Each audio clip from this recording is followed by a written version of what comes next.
দাবার শেষ চাল। একটা খেলা যেখানে জেতার দাম হলো আত্মা।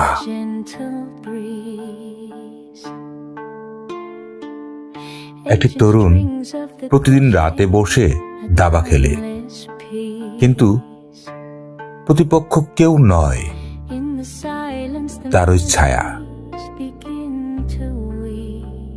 তার ওই ভেতরের অন্ধকার।